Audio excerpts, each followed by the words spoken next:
તો hello friends, તમારું સ્વાગત છે અસ્મિતા રેસીપીમાં. જો તમને છાંજ માટે બહાર ખાવા જવાનું મન થતું હોય તો તેના માટે આ બેસ્ટ છે. તો આજે આપણે બનાવીશું. ને હા, હજી સુધી મારી ચેનલ સબસ્ક્રાઈબ ન કરી હોય તો પ્લીઝ સબસ્ક્રાઈબ કરી દેજો અને બાજુમાં બેલ આઇકન બટન છે તેને પ્રેસ કરી દેજો, જેથી મારી નોટિફિકેશન તમને પહેલા જોવા મળે.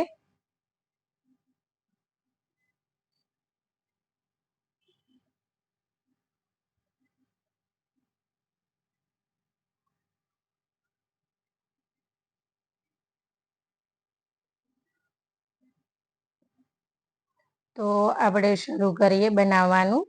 તો મેં અહીંયા એક પેન લીધું છે, તેમાં એક ચમચી મેં અહીંયા ઘી લીધું છે. તો સામે એક ચમચી આપણે તેલ લઈ લઈશું. અને જો તમારે પાસે બટર હોય તો તમે ઘીની જગ્યાએ બટર પણ લઈ શકો.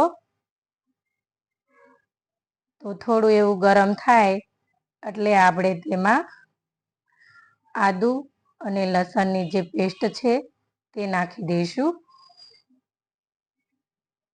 તો મેં આને અહીંયા ખાંડી અને લીધી છે અને એક મરચું મેં આ રીતે ઝીણું કટિંગ કરી અને લીધું છે.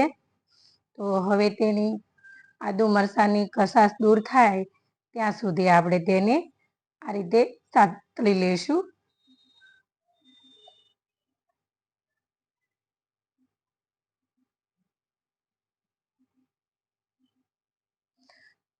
તો આપણી આદુ મરચાંની કસાશ છે તે દૂર થઈ ગઈ છે. તો હવે આપણે તેમાં હિંગ નાખી દઈશું.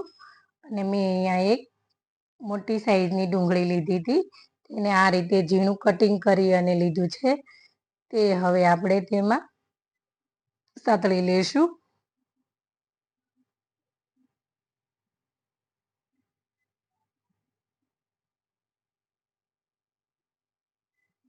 આ રીતે સરસ એવું મિક્સ કરી લેશું.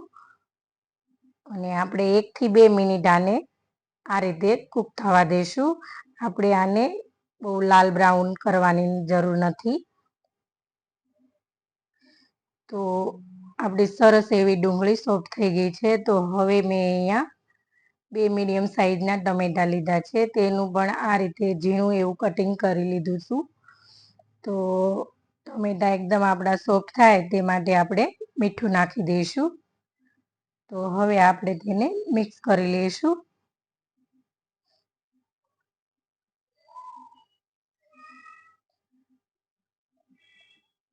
તો આ રીતે સરસ મિક્સ કરી અને આપણે 1 થી 2 મિનિટ ઉપરથી ઢાંકી દઈશું. તો આપણી 1 થી 2 મિનિટ થઈ ગઈ છે. તો ડુંગળી અને ટમેટા સરસ એવા સૂટ થઈ ગયા છે અને તેલ પણ છૂટું પડી ગયું છે. તો હવે આપણે તેમાં મસાલા કરી લઈશું. તો મેં અહીંયા અડધી ચમચી હળદર અને અડધી ચમચી લાલ મરચું અને 1 ચમચી મેં અહીંયા ધાણા જીરું લીધું છે. તો હવે આપણે તેને મિક્સ કરી લઈશું.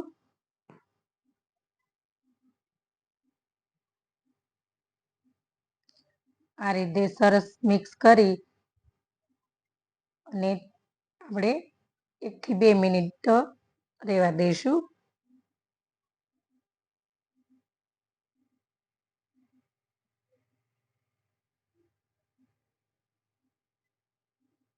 તો અહીંયા મેં કિચન કિંગ મસાલો લીધો છે અને થોડો ગરમ મસાલો લીધો છે. તો આપણે બહુ વધારે પડતા મસાલા નથી લેવાના.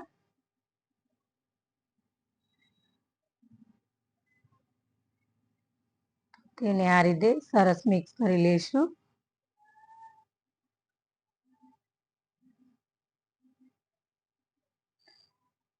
તો હવે આપણે અહીંયા 2 ચમચી મલાઈ લઈ લઈશું. તો મેં જે આપણે ઘરે દૂધની મલાઈ હોય તે લીધી છે. તમે મલાઈની જગ્યાએ તમે ક્રીમ પણ લઈ શકો. તો આને આપણે મિક્સ કરી લઈશું. તો મલાઈ નાખવાથી સરસ એવું આપણું ક્રીમી શાક બનશે.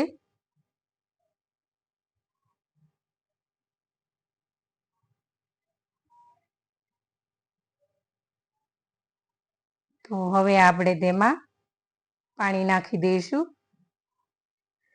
તો મેં અહીંયા ઝડપ મુજબ પાણી લીધું છે. તો તેને આ રીતે આપણે મિક્સ કરી અને 3 થી 4 મિનિટ આપણે આ રીતે ચડવા દઈશું. તો 3 થી 4 મિનિટ થઈ ગઈ છે અને તેલ પણ સરસ છૂટું પડી ગયું છે. તો હવે આપણે પનીર નાખી દઈશું. તો મેં અહીંયા પનીરને આ રીતે હાથેથી ક્રશ કર્યું છે. તમારે ગ્રેટ કરવું હોય તો પણ તમે કરી શકો.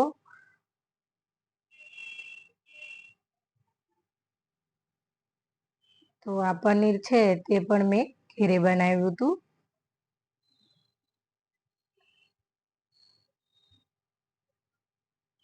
તો હવે આપણે તેમાં કસૂરી મેથી નાખી દઈશું, જેથી આપણો પનીર ભુજીનો સ્વાદ એકદમ વધી જાય.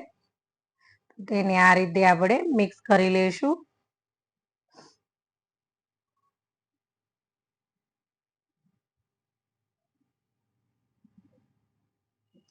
તો હજી મને થોડી પાણીની જરૂર છે, તો હું અહીંયા હજી થોડું પાણી નાખી દઈશ.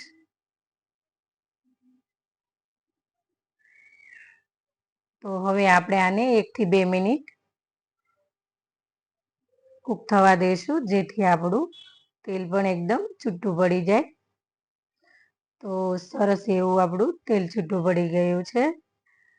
તો હવે આપણે ધાણા નાખી દઈશું.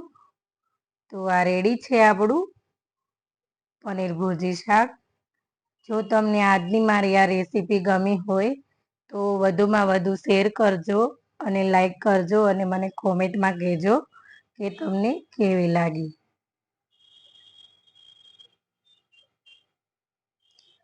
તો બાય ફ્રેન્ડ્સ, ચાલો મળીએ અગલી રેસીપીની સાથે. Thank you for watching.